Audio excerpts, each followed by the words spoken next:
So I want to talk about one of those things that doesn't get talked to about a lot at a lot of security conferences, and that is talking. My background is basic network route switch. Then I got into healthcare, then I got into hacking, then now I do cloud stuff, and I talk a lot. You've seen me talking a lot already. But talking hacker, talking tech, doesn't translate well to talking business very often. So in true BSides and hacker conference style, I'm going to tell you about some of the ways I have utterly failed so that you can learn from that and do better as you work on your careers, as you work on helping clients or maybe your own company, so that you can be better than I have ever been and do much cooler stuff and touch a day I will never see. So this is how we talk. Who here has not said that phrase? Come on, pwn the noobs. I have had to explain the three-letter pwn to so many people. Like, that's not funny. Why did you say that? Why are you using that phrase? This is not how normal people think. One of the best compliments I ever got back in my hospital career was the risk management lady saying, "You think like a criminal." She wasn't meaning it as a compliment, but I took it as one because I knew that hacking and that was what I wanted to get into. What we really want to remember is that nobody cares that we can pwn noobs. Nobody cares that we got DA. Nobody cares that you did the cool elite 0-day hack. Nobody on the business side has any idea what that means. And so it doesn't matter. Just like who here loves hearing profit and loss statements? Who here likes to hear about hiring strategies? Market attack planning and estimates of potential client success. Yeah, those are really boring phrases I've had to learn in the last 6 weeks because I'm writing business plans now. That was not a career goal when I got started. So what I want to bring to you is the idea that, yes, we have to do what we do. We have to attack. We have to cause these issues to come to light. But we need to make sure that we're communicating it in a way that people believe it. And yes, Ernie, this is a jab at you, and you're not even looking at me, and I'm hurting. That's okay, because you're the one that said, "Oh, Star Wars, Star Trek, they're both the same." No. So a little bit about me, again, I already said, I started in tech, I got into HIPAA, I literally went to so many meetings that my name was on the forms for all the HIPAA stuff, and I realized that meant, especially in 2009, when high tech came out, that it was my butt on the line, and it's like, oh, I better learn how these hackers think. I took a great class by a great company based out of St. Louis that also put on a great conference, and I started learning basically how easy this was. The hacking stuff, it really shouldn't have been. So I got burned out dealing with clients, and I transitioned into like SEAM work and doing business planning and cloud stuff. So I've done a lot. I can tell a lot of really weird stories. They're best served over beers. So hit me up later, and then I can talk when I'm not on video, and I have even better stories. But there are some stories I can share with you of my utter and complete failures. And this is probably my favorite one. Who here, this is your first BSides? Yes, like 2/3 of the room. Who here went to BSides Kansas City a couple months ago?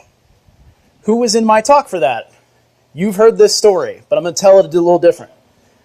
And I'm sorry for those BSides KC people, but this is literally my very favorite story.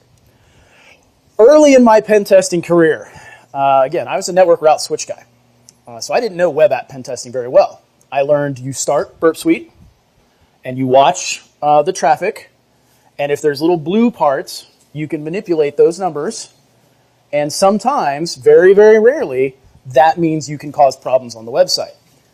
So we got handed a contract, and it was a web app, it was a cloud infrastructure as a service company, and they were like, just put it all in our cloud. We will take care of everything for you. It's 100% uptime guaranteed, it's secure, it's awesome, and they already had clients in it, and then they went, We really ought to get it tested. So you know the story's where it's going, right?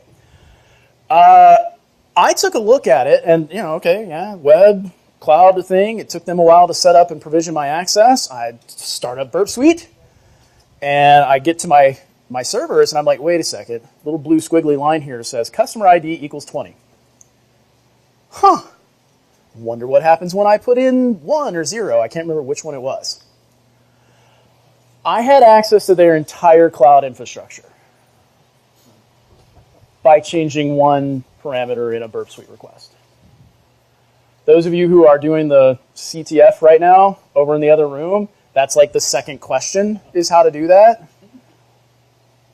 So I literally run screaming from my desk to my boss, Dave, you won't believe what I just did. He tells the story even funnier because he makes my voice sound higher. But I did. Little girl screaming, absolutely. Little boy, whichever way you want to go with it. And we verify it. Yup, we can take over the whole cloud. So we make a new user, new admin for the cloud, Hal Jordan. And then he made me make a Han Solo because he didn't want to use Hal Jordan. And we call up the client. We're like, guys, this is bad. This is really, really, really, really, really bad. Client says, well, let's get the engineers in the room. Let's get everybody, stakeholders in the room. Let's go to the big boardroom at this place at this time. But, okay. At that point, I had been on very few boardroom talks. So I had to put on my, we're going to the client suit of a polo and slacks instead of Green Lantern shirt and jeans. And we go in, and Dave's like, well, explain what you found. And I did the verbal equivalent of pointing at a dumpster fire sign. And the developer says, so what? And we're all going, what? I can burn down your infrastructure. I can create users named Hal Jordan. And my boss was like, you should be ashamed of that. I can do anything to your environment that I want to. But that didn't matter to the developer. That didn't even matter to the C-level. I explained it in hacker terms. I got DA, I got your cloud, I got your admin, I got everything. And they're like, okay.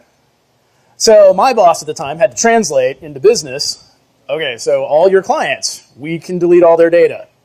So they leave. All your uptime guarantees that you're going to pay out on if you're not up, yeah, we can make you pay out and take you down. All your various numbers that you're tracking on what you do and how successful you are, that whole profit and loss statement, we can tank. Now, sadly, unfortunately, the business owner was not that good at business owner things, so he still was saying so. And this eventually became a court case, and that's why I can talk about the story. It's a matter of public record. So, yeah, I gave him good info from my frame of reference, but I didn't give him good business info. I didn't make it make sense to where it hurt them. And I've especially learned since then to make it so that non-techies can grok, which is a so techie word. So don't use that one with business people either half the time. It's got to be in monetary form. If you can't explain how what you did causes profit sinking, shut your mouth. Just don't even bother. Let somebody else do that talking. The problem is, who here wants to do that kind of talking?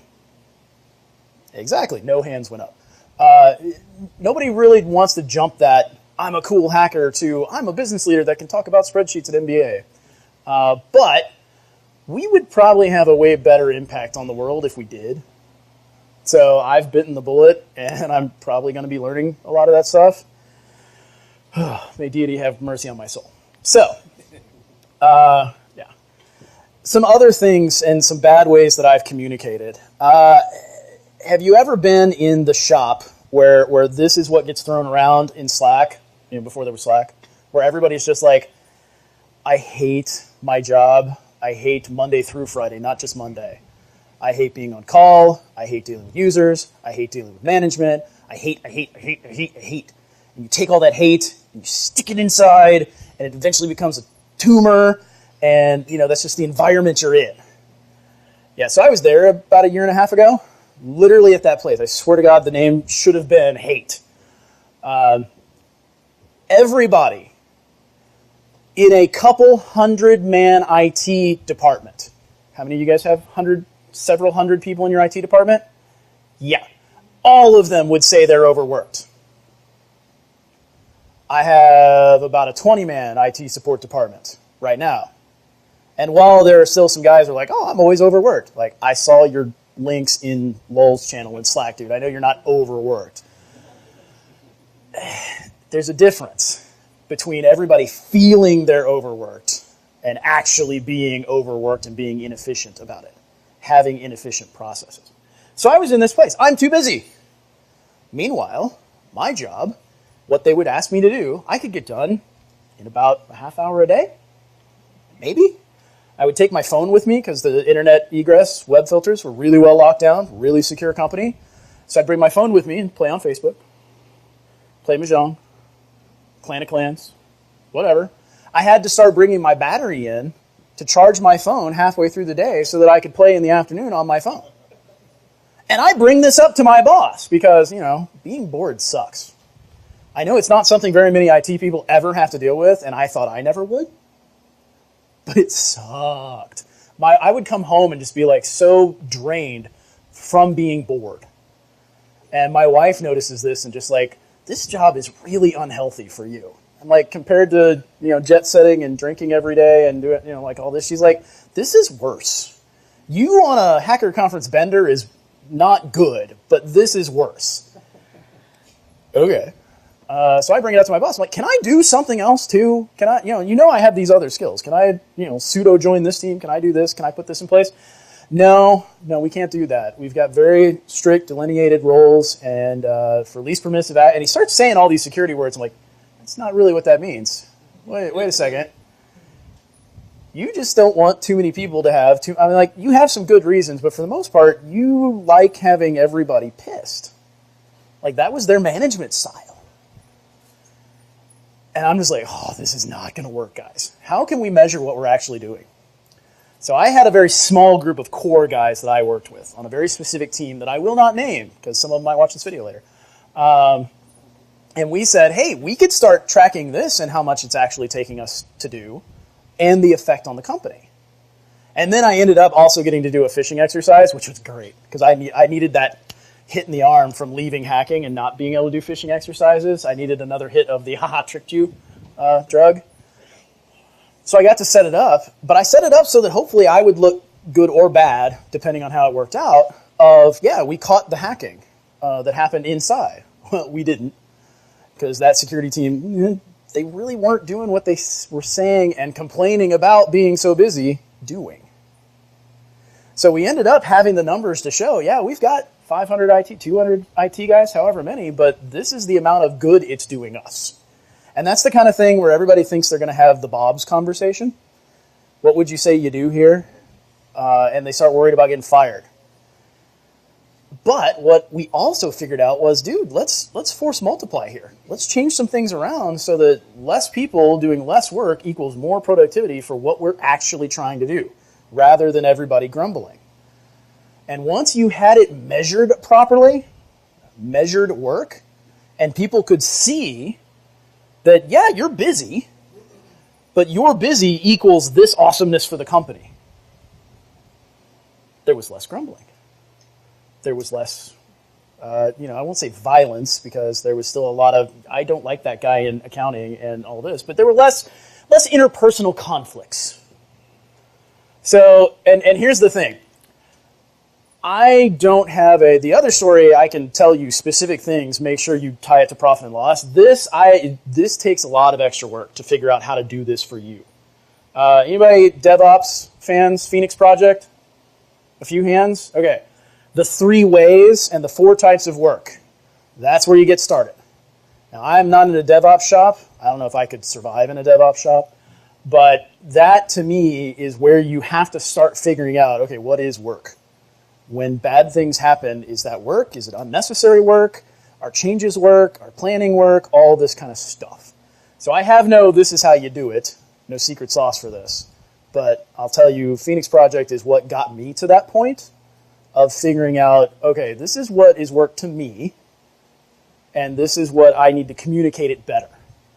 My boss right now, he is very fond of, hey, dude, this is what I tested, and these are the vulnerabilities that are no longer vulnerabilities on our system. He doesn't care about, oh, I ran this scan and I could have done this. No, it's like, oh, we're not vulnerable to that anymore? Yay. That's what he wanted to hear. Not Petya. Petya? Anybody have horrible, horrible days from that the other day? I didn't, because I read the advisory in March. I'm like, oh, this is going to be bad. Are we patched? Are we going to test? Yeah, okay, we had this many systems that were vulnerable. Now we have none of them internet-facing. And they're segmented into this network, so if somebody gets an email, we're good. And I presented that, and everybody's like, okay, yep, another vulnerability, we're good. My CFO still didn't understand what we had done. But he went to a CFO gathering, and yeah, I'm thinking, God, how boring is that? He liked it, apparently, because what happened was his peers were bitching about Petya, and WannaCry. I think WannaCry more than Petya. And he was just like, I didn't hear you guys telling me that this was going to be a problem. I'm like, yeah, I fixed that. And basically, he was like, oh, I can tell all my peers that I didn't have any of those issues because I got an awesome security guy. I'm like, yes, especially if you say awesome security guy, Ben, Green Lantern shirt. But no, I mean, it still wasn't real just giving him those kind of hackery numbers of the vulnerabilities. But as soon as he could translate it into CFO speak, I don't have the same problems as everybody else, so I can focus on my profit and loss statements. He was happy. I still don't know how to talk to Scott's his name properly, and I hope he sees this video so that he knows that, but maybe someday we'll have some shred of common thing, other than we both want to do better for the company. How long am I talking till? 12:30? Okay, we should be good. So this is, I have to cite my sources. This is a borrowed sales story. This is not my sales story. But I've been telling it enough, I can make it sound like my sales story, but I'll tell you the source when we're done. Not that slide. Communicating is nice and all when it's one direction and it's just, this is what I did. That's, I feel like IT people can learn. We're used to just telling people things and knowledge dumping, move, and doing all that. It gets a lot harder when it's a two-way communication. When you actually have to have a conversation with somebody and listen, because who here is great at listening? Yeah, me neither. That really gets complicated. So the story goes that a new sales director is hired that has had a vastly, exponentially awesome career of taking sales departments that are flailing and not bringing in money. What I learned not too long ago is every salesperson has to support like 10 other employees with what they bring in. And in this organization, the salespeople were doing so badly that they weren't supporting their own salary, much less 10 other salaries. So they bring a new sales director in.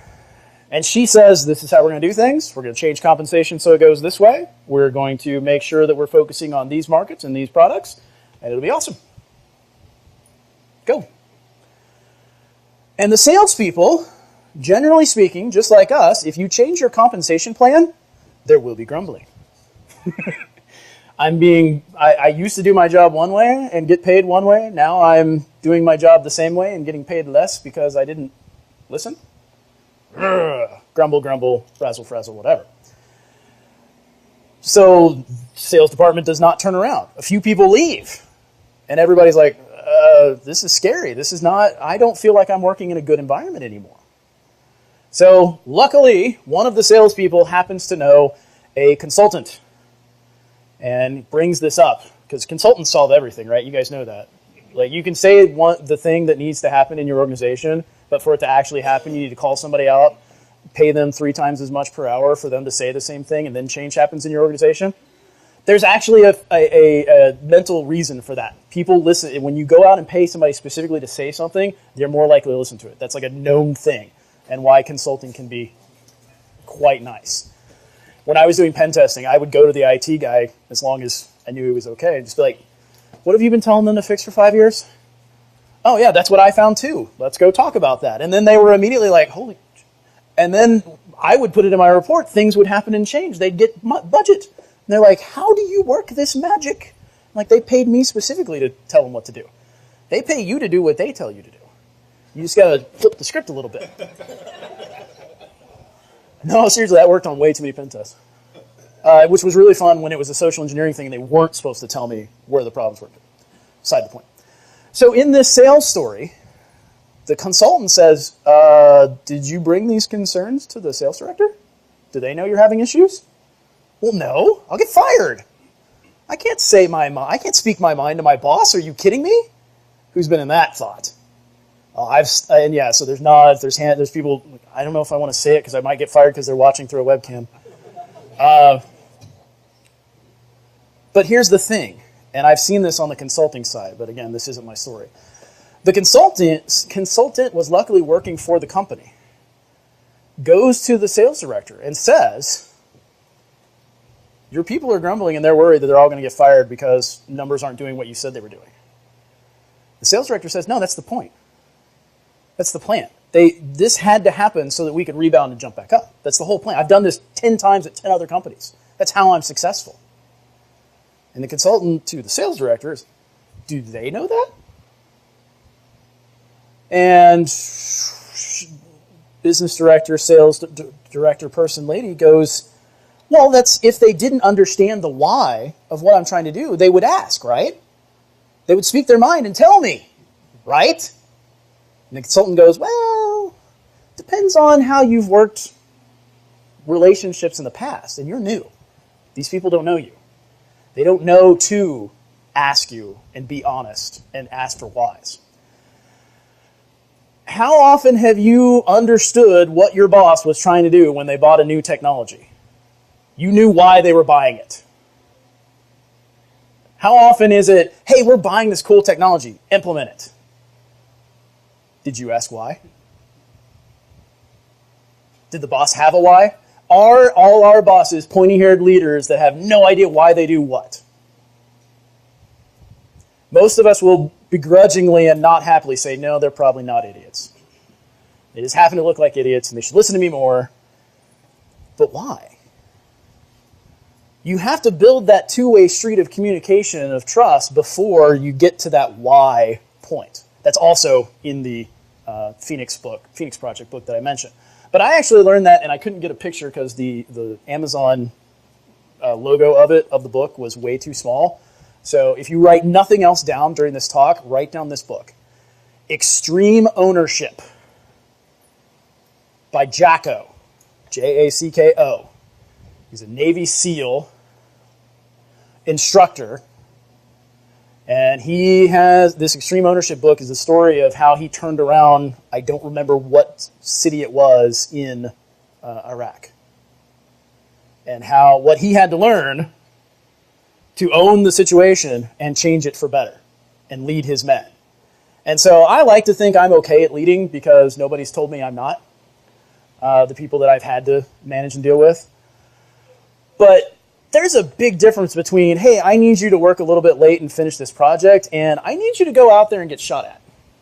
So I kind of take his lessons a little more useful than mine, probably. His experience is probably worth more than mine. So when he says the way you start these conversations is you have to be the one to take extreme ownership and ask your bosses, why are we doing this? You have to start that communication and build that trust so that they know that you're a person who will bring up issues.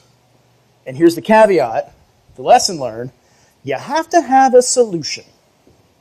If I'm going to take your questions of why I'm doing something as the leader, you better have another option for me to entertain. If all you're doing is complaining and bitching, I'm not going to listen as much.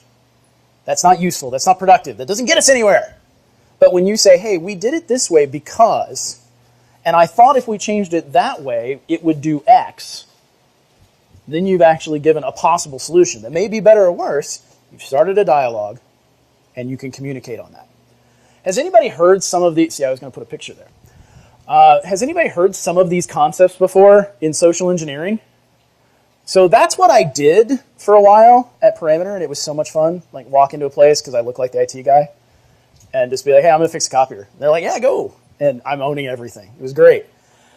I started learning social engineering and psychology because I wanted to be better at that. And what I found is it has far more massive effects outside of just walking into a building with a balloon and taking over a network. It's taught me that we can do so much more to massage our message as tech people if we have that foundation of there's a reason for doing it. If you're just doing it to mess with and manipulate people, that's fun and all. Don't get me wrong. I may or may not do that just to keep in practice. But if you're doing it to make your business better, your team look better, your people feel better, that's not just social engineering, man. That's leading. That's showing them this is the direction we're going to go into. I'm going to show you how to do it. Just help. And when you provide that demonstration, rather than telling people, go take that hill, you're not just managing, you're not just the tech guy, you're the tech guy who knows how to talk to people. And I can say from personal experience, that's exactly what a lot of companies are looking for. I highly recommend you pick it up. Now, some people, that is no interest for them at all. I want to be buried in code 24 hours a day, 7 days a week. Don't take me outside. Don't put me in front of clients. Nothing wrong with that. But if you are at all interested in someday doing something that doesn't involve lines of code and all of that, start picking up social engineering, pick up those 2 books, start figuring out how the people around you think and translate things to their language. So hopefully what you've learned is that I have utterly failed at my job several times and not gotten fired, which is a useful lesson by itself. Nice work. My family is really glad for that. 3 boys that eat a ton specifically, very happy for that. Hopefully you have learned that, yes, businesses, as bad as you may have it at your business, there is worse out there, the first story. That no matter how bad you may have it with dealing with work, there are people who feel like they have it worse, second story. The third story, there's a really good book to read, because that story's, I'm still working on it. But hopefully you've learned that there's more to being a good hacker, good IT person, good business person, than just popping O-Days. Because O-Days, if you look at the right product, are so easy to find. And some of them are really hard to find, and we need Travis Raimondi for those things. But what I really want you to get out of this is you can take control of your communication. You can do more and do better and really cause some awesome positive change. So, like Beth said, I happen to help out with this really awesome conference in St. Louis. I'd love for everybody who's got 3 hours drive time to come up September 9th. Tickets are still open. CFP is closed. Again, hopefully people know who's going to be speaking here fairly soon, but I'm sure I'll get some people that can't make it for whatever reason. I got to adjust the schedule. It always happens. If you'd like to hear me ramble more in a text-based form, I'm on Twitter, and hopefully you can come out there. So any questions? I've got 10 minutes, it looks like. And I can talk about other things if there are no questions, so I always build that in. Anybody know imposter syndrome and Donner Cunning, all that? Yeah, the more you know, the more you think you don't know. Remember this. It's not that you don't know a lot that everybody else knows. It's that you know a lot that a lot of people also don't know all of it that you know. So it helps me sleep at night. Questions? I will stare at you awkwardly. I'm not going to let you off easy. What was the second book you said? The second book that I said was Extreme Ownership. The first one was The Phoenix Project. Both of it. Has everybody read The Cuckoo's Egg? That's like the one everybody needs to read. Cuckoo's Egg. Phoenix. Okay. So a book that you also need to know about hacking and just kind of the story of how things work. The Cuckoo's Egg. You never know what everybody else doesn't know. See. So yeah, and I seriously, I'll put out book recommendations and fill up Twitter for the next 3 days. I really like to read. Half the reason why I got into hacking and was successful is because, yeah, I'll sit and read the RFC, excuse me. I'll sit and read the documentation. I will find a problem. I can read it faster than everybody else, and I can output it into a useful for everybody else form. Great question. Next. What's that Twitter handle again? Twitter handle is Securithid, or the more important one, BSides STL. Anybody want to take a stab at why it's Securithid? I don't have anything to give away, but my cookie.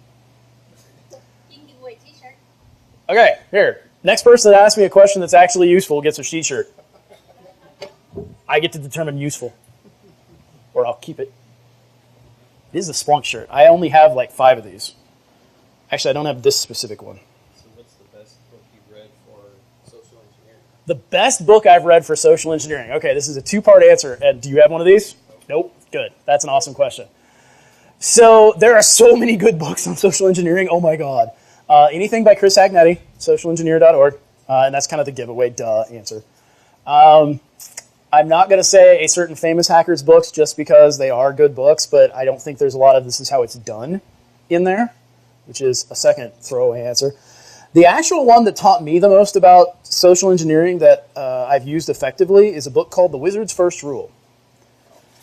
And it is a fantasy novel written by Terry Goodkind, the first of an incredibly... Well, there you go. What's the Wizard's First Rule? You didn't read it enough. People believe what they want to believe, and 2 parts to it, and what they're afraid to believe. To me, that is the epitome of everything social engineering. If you can elicit an emotional response because somebody wants that response to happen or they're afraid of something, you have SE'd them. Works in email, works in person. It is the epitome of all of it. So you really don't have to read the book to get that. That's a good series. The first 4 books are a good series. The rest of them, you got to really like Ayn Rand, and let's not even go into that. So, good question. Anybody else? I still got 5 minutes. I will stare awkwardly. Is that secure human interface device? Nope. Good guess, though. Think more nerdy, geeky. No, don't just do that. Is anybody playing the CTF? I highly recommend. Okay, you're the one that. Yeah. Huh? So yeah, people play the CTF. It's awesome. What else can we talk about?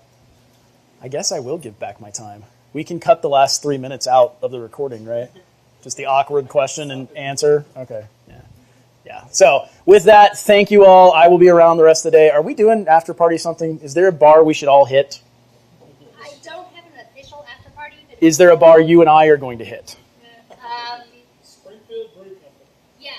Okay, so I am not buying drinks, but I have way more fun stories to tell. You can definitely buy me one. I have even better stories for the people that buy me beer.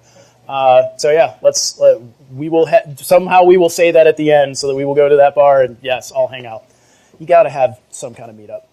So all right, thank you guys. Thank the sponsors. Thank Beth.